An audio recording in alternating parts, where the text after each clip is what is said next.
Chapter 30. A Wedding at the Stone House. The last week in August came. Miss Lavendar was to be married in it. 2 weeks later, Anne and Gilbert would leave for Redmond College. In a week's time, Mrs. Rachel Lynde would move to Green Gables and set up her lares and penates in the erstwhile spare room, which was already prepared for her coming. She had sold all her superfluous household plenishings by auction, and was at present revelling in the congenial occupation of helping the Allens pack up. Mr. Allen was to preach his farewell sermon the next Sunday. The old order was changing rapidly to give place to the new, as Anne felt with a little sadness threading all her excitement and happiness. "Changes ain't totally pleasant, but they're excellent things," said Mr. Harrison philosophically. 2 years is about long enough for things to stay exactly the same. If they stayed put any longer, they might grow mossy. Mr. Harrison was smoking on his veranda. His wife had self-sacrificingly told that he might smoke in the house if he took care to sit by an open window.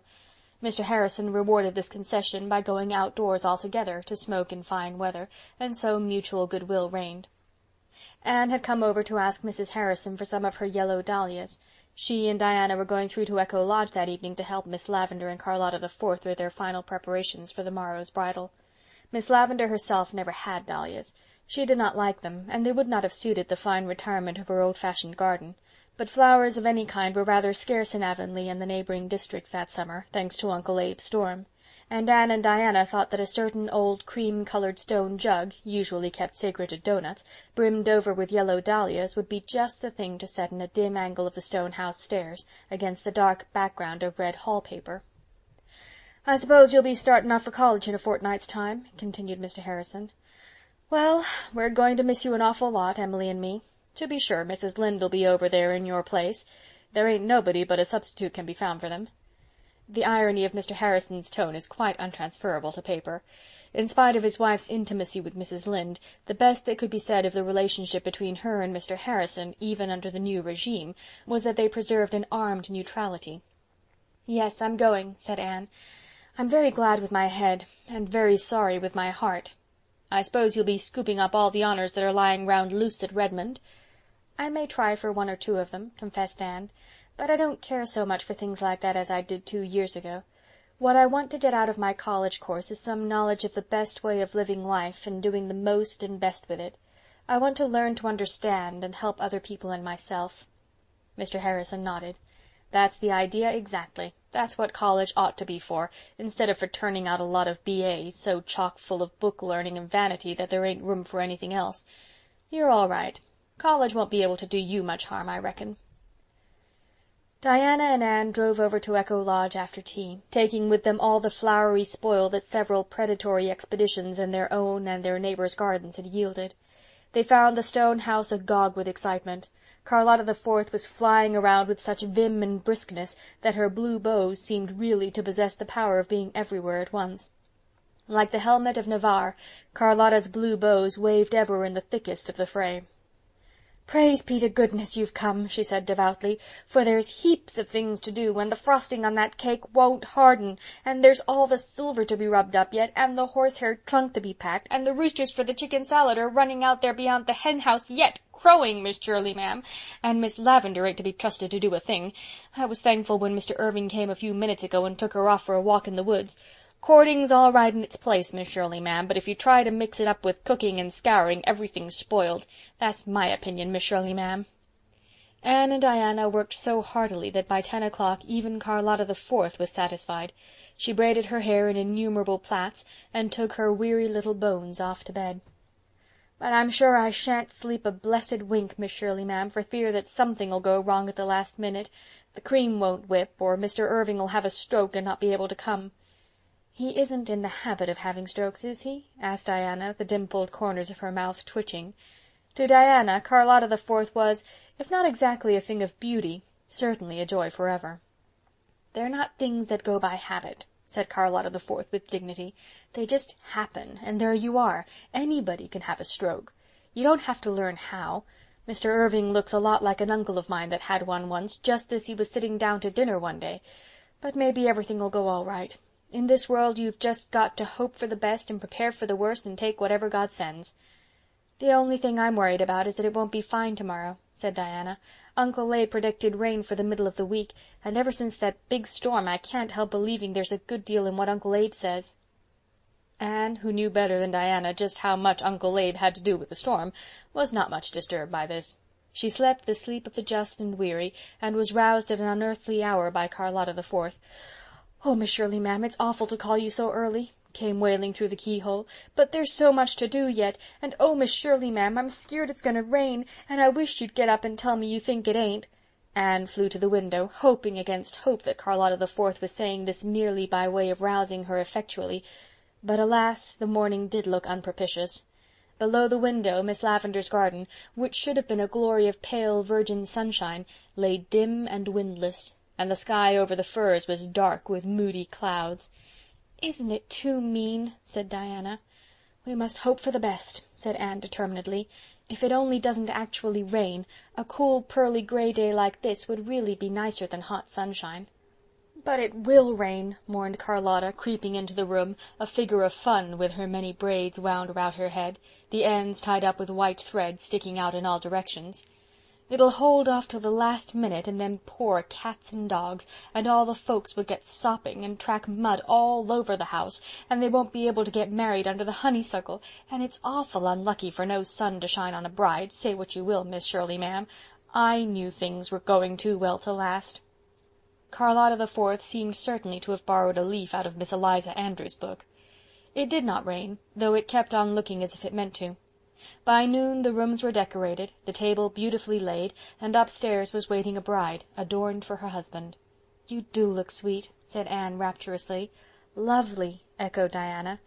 "Everything's ready, Miss Shirley, ma'am, and nothing dreadful has happened yet," was Charlotta's cheerful statement as she betook herself to her little back room to dress. Out came all the braids. The resultant rampant crinkliness was plaited into 2 tails and tied, not with 2 bows alone, but with 4, of brand new ribbon, brightly blue. The 2 upper bows rather gave the impression of overgrown wings sprouting from Charlotta's neck, somewhat after the fashion of Raphael's cherubs. But Charlotta the Fourth thought them very beautiful, and after she had rustled into a white dress, so stiffly starched that it could stand alone, she surveyed herself in her glass with great satisfaction, a satisfaction which lasted until she went out in the hall and caught a glimpse through the spare room door of a tall girl in some softly clinging gown, pinning white, star-like flowers on the smooth ripples of her ruddy hair. "Oh, I'll never be able to look like Miss Shirley," thought poor Charlotta despairingly. "You just have to be born so, I guess. Don't seem's if any amount of practice could give you that air." By 1 o'clock the guests had come, including Mr. and Mrs. Allen, for Mr. Allen was to perform the ceremony in the absence of the Grafton minister on his vacation. There was no formality about the marriage. Miss Lavendar came down the stairs to meet her bridegroom at the foot, and as he took her hand, she lifted her big brown eyes to his with a look that made Charlotta the Fourth, who intercepted it, feel queerer than ever. They went out to the honeysuckle arbor, where Mr. Allen was awaiting them. The guests grouped themselves as they pleased. Anne and Diana stood by the old stone bench, with Charlotta the Fourth between them, desperately clutching their hands in her cold, tremulous little paws. Mr. Allen opened his blue book, and the ceremony proceeded. Just as Miss Lavendar and Stephen Irving were pronounced man and wife, a very beautiful and symbolic thing happened. The sun suddenly burst through the grey and poured a flood of radiance on the happy bride. Instantly the garden was alive with dancing shadows and flickering lights. "What a lovely omen," thought Anne, as she ran to kiss the bride. Then the 3 girls left the rest of the guests laughing around the bridal pair, while they flew into the house to see that all was in readiness for the feast. "Thanks be to goodness it's over, Miss Shirley, ma'am," breathed Charlotta the Fourth, "and they're married safe and sound, no matter what happens now. The bags of rice are in the pantry, ma'am, and the old shoes are behind the door, and the cream for whipping is on the cellar steps." At 2:30, Mr. and Mrs. Irving left, and everybody went to Bright River to see them off on the afternoon train. As Miss Lavendar, I beg her pardon, Mrs. Irving, stepped from the door of her old home, Gilbert and the girls threw the rice, and Charlotta the Fourth hurled an old shoe with such excellent aim that she struck Mr. Allen squarely on the head. But it was reserved for Paul to give the prettiest send-off. He popped out of the porch ringing furiously a huge old brass dinner bell which had adorned the dining-room mantel. Paul's only motive was to make a joyful noise. But as the clangor died away, from point and curve and hill across the river came the chime of fairy wedding bells, ringing clearly, sweetly, faintly and more faint, as if Miss Lavendar's beloved echoes were bidding her greeting and farewell. And so amid this benediction of sweet sounds, Miss Lavendar drove away from the old life of dreams and make-believes to a fuller life of realities in the busy world beyond. 2 hours later, Anne and Charlotta the Fourth came down the lane again. Gilbert had gone to West Grafton on an errand, and Diana had to keep an engagement at home. Anne and Charlotta had come back to put things in order and lock up the little stone house. The garden was a pool of late golden sunshine, with butterflies hovering and bees booming, but the little house had already that indefinable air of desolation which always follows a festivity. "Oh, dear me, don't it look lonesome?" sniffed Charlotta the Fourth, who had been crying all the way home from the station. "A wedding ain't much cheerfuller than a funeral after all, when it's all over, Miss Shirley, ma'am." A busy evening followed. The decorations had to be removed, the dishes washed, the uneaten delicacies packed into a basket for the delectation of Charlotta the Fourth's young brothers at home. Anne would not rest until everything was in apple-pie order. After Charlotta had gone home with her plunder, Anne went over the still rooms, feeling like one who trod alone some banquet hall deserted, and closed the blinds. Then she locked the door and sat down under the silver poplar to wait for Gilbert, feeling very tired, but still unweariedly thinking long, long thoughts. "What are you thinking of, Anne?" asked Gilbert, coming down the walk. He had left his horse and buggy out at the road. "Of Miss Lavendar and Mr. Irving," answered Anne dreamily. "Isn't it beautiful to think how everything has turned out? How they have come together again after all the years of separation and misunderstanding?" "Yes, it's beautiful," said Gilbert, looking steadily down into Anne's uplifted face. "But wouldn't it have been more beautiful still, Anne, if there had been no separation or misunderstanding? If they had come hand in hand all the way through life, with no memories behind them but those which belonged to each other?" For a moment Anne's heart fluttered queerly, and for the first time her eyes faltered under Gilbert's gaze, and a rosy flush stained the paleness of her face. It was as if a veil that had hung before her inner consciousness had been lifted, giving to her view a revelation of unsuspected feelings and realities. Perhaps, after all, romance did not come into one's life with pomp and blare, like a gay knight riding down. Perhaps it crept to one's side like an old friend, through quiet ways. Perhaps it revealed itself in seeming prose, until some sudden shaft of illumination flung athwart its pages betrayed the rhythm and the music. Perhaps love unfolded naturally out of a beautiful friendship, as a golden-hearted rose slipping from its green sheath.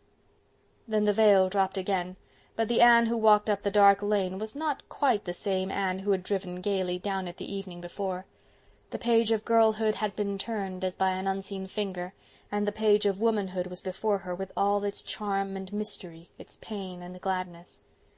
Gilbert wisely said nothing more, but in his silence he read the history of the next 4 years in the light of Anne's remembered blush.